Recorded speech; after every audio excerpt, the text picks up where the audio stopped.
the last thing that I want to cover is the Kanban calculation.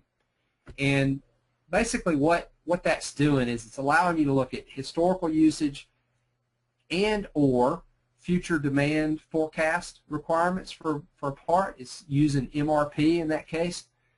So we're either looking at what we used or we're looking at what we project to use using a forecasting or sales orders that are driving requirements for the future. MRP is running, master planning. It's going out and creating planned requirements for that particular item. The Kanban quantity calculation is looking at the lead time and performing basically a calculation based on that lead time to say, this is how many that I need for this particular period that you set for that particular type of item. And then once you've looked at that Kanban quantity calculation, you can say, well, that's good. Go ahead and update the Kanban quantity, so it'll update the quantity on the rule, and from then on, it'll tell you only need that many Kanbans in your inventory. Okay, so we're going to go to the production control, and we're going to go to Kanban quantity calculation. And I actually had run this, and so basically what it's saying now is that for that item, when we looked at that rule earlier, we'll go ahead and pop back out to that Kanban rule again just to look at that again. So right now it's saying the fixed Kanban quantity for that rule is 4. And based on this calculation, when I calculated it, it went out and said that I only need 3. Now, we'll go ahead and view the rule, and then we'll go look at the calculation as well. So this is the policy that one's based on. And that policy, basically this is the formula that the system's using to calculate that quantity. So average daily demand times lead time divided by product per quantity per handling unit. Now that's based on the setting that I put in here. If I start changing things, then it'll actually update my rule to reflect that when it's calculated. So I don't have any safety stock in the way I calculate it this time, but I could. And then do I want to look days behind, which would look at historical usage, or do I want to look at days ahead, which is going to look at planned requirements for the future? So by integrating this into your master planning, it really eliminates what I see so many companies doing with their spreadsheets trying to update and calculate their Kanban quantities. It really it integrates it with the ERP system and keeps them from having all those external systems and the time-consuming, or what I see so often is, well, when's the last time you calculated your Kanban quantities? Oh, it was 6 months ago. Well, has your demand changed? Are you running out of parts?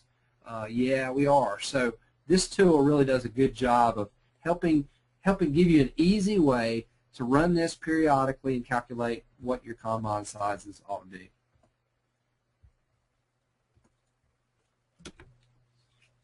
So I hope that gave you a good overview of Lean in eBECS 2012.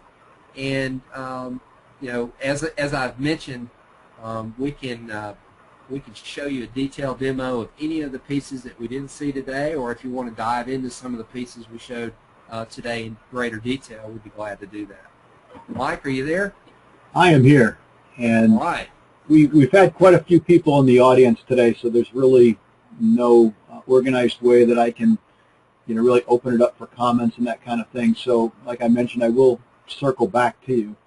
But you can see here in the eBECS statement of direction that basically eBECS is out in the lean manufacturing world every day. We're either helping other partners sell the product and then help them implement the lean functionality, or else we're out chasing our own opportunities and doing the same.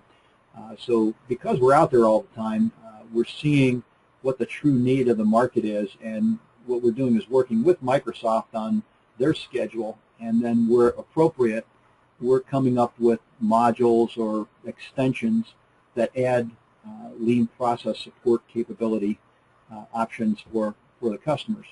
So these are obviously some of the things that we've either already delivered to customers or things that we're actually building We actually do this on a pull basis, by the way, so we don't try to, we try not to invent things in the closet in a vacuum. We look for extension components that people will really use in the real world, and then we build that way. So anyway, that's what we're doing. John, if you can go to the next slide. And we'll just skip this one, but if you can go to the next slide. Yeah, and essentially, a big part of the value proposition that we bring to any discussion is people like John. It is the people, and it is what they know. Lean is not something, lean thinking is not something you go out and read a book about or take a class on for 2 weeks and then come back and you're real conversant with a lean team at a customer. It's the type of thing that somebody has to really marinate in for a long period of time, sometimes more than a year, go through some transformation so they really understand what's going on, and at that point they can engage with the lean team at a real business and talk intelligently about mixing the different types of items and just all the other different things they need to talk about. So that's a big part of the value we bring to these discussions. But what I will do probably next week will be to follow up with each of you, and if there's interest, you can just tell me, and at that point what we'll do is we'll set up a conference call, probably about an hour, with your lean team, go through what it is that you've done, where it is you're going, and then we do that with the idea that if there's real value there, that we would come back and do a demonstration of what you need. And that way you have a real clear picture of how AX can support the processes that have really resulted from your lean transformation. And you've got my contact information there, so feel free to contact me if you have any questions. And we thank you very much for coming today and being part of our webinar.